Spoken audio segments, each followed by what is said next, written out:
നമുക്ക് മതേതരത്വം പറയാൻ എളുപ്പമാണ്, പ്രസംഗിക്കാൻ നമുക്ക് എളുപ്പമാണ്. നമുക്ക് ഒരുപാട് കാര്യങ്ങൾ പറയാം. മതേതരത്വം ഒരു വശത്ത് പറഞ്ഞുകൊണ്ട് മറ്റൊരു വശത്ത് വിദ്വേഷ പ്രസംഗം നടത്തുന്നവരെ നമ്മൾ പൊന്നാടയിട്ട് സ്വീകരിക്കരുത്. നമ്മൾ മതേതരത്തിനെതിരെ സംസാരിക്കുക, വേറൊരാളെ കൊണ്ട് വിദ്വേഷം പ്രസംഗിപ്പിക്കുക, പിറ്റേ ആഴ്ച അയാൾക്ക് പോയി പൊന്നാടയിടുക. അങ്ങനെ ചെയ്യരുത്. നമ്മൾ കാറി കയറ്റിയാലൊന്നും കുഴപ്പമില്ല, പക്ഷെ കാറി കയറ്റുന്നവരെ നമ്മൾ സൂക്ഷിച്ചു വേണം. അവര് വിദ്വേഷം പ്രസംഗിക്കുന്നവരാകരുത് എന്ന് നമുക്ക് ഉറപ്പുവരുത്തണം. അതിനെതിരായി ചെറുത്തു നിൽക്കാൻ, പ്രതിരോധം സൃഷ്ടിക്കാൻ ഒരു മനസ്സുണ്ടാകണം. അതിന് കാപട്യമല്ല വേണ്ടത്.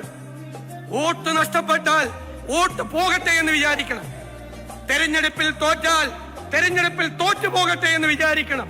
മതേതരത്വത്തിൽ തൊട്ട് കളിച്ചാൽ, വിട്ടുവീഴ്ചയില്ലാത്ത നിലപാടെടുത്ത് വാക്ക് പറഞ്ഞാൽ വാക്കായി അതിന്റെ കൂടെ നിൽക്കണം. ഇരട്ടത്താപ്പ് പാടില്ല, കാപട്യം പാടില്ല. എനിക്ക് ഇവിടെ നിന്ന് നിങ്ങൾക്ക് തരാനുള്ള വാക്കതാണ്. തെരഞ്ഞെടുപ്പിൽ തോറ്റാലും നിരവധി തെരഞ്ഞെടുപ്പുകളിൽ തോറ്റാലും മതേതരത്വം ബലികഴിച്ചുകൊണ്ടുള്ള ഒരു കോംപ്രമൈസിനും തയ്യാറാവില്ല. അതിനേക്കാൾ വലിയ വാക്ക് ഈ മഹാസമ്മേളനത്തിൽ വെച്ച് നൽകേണ്ടതില്ല.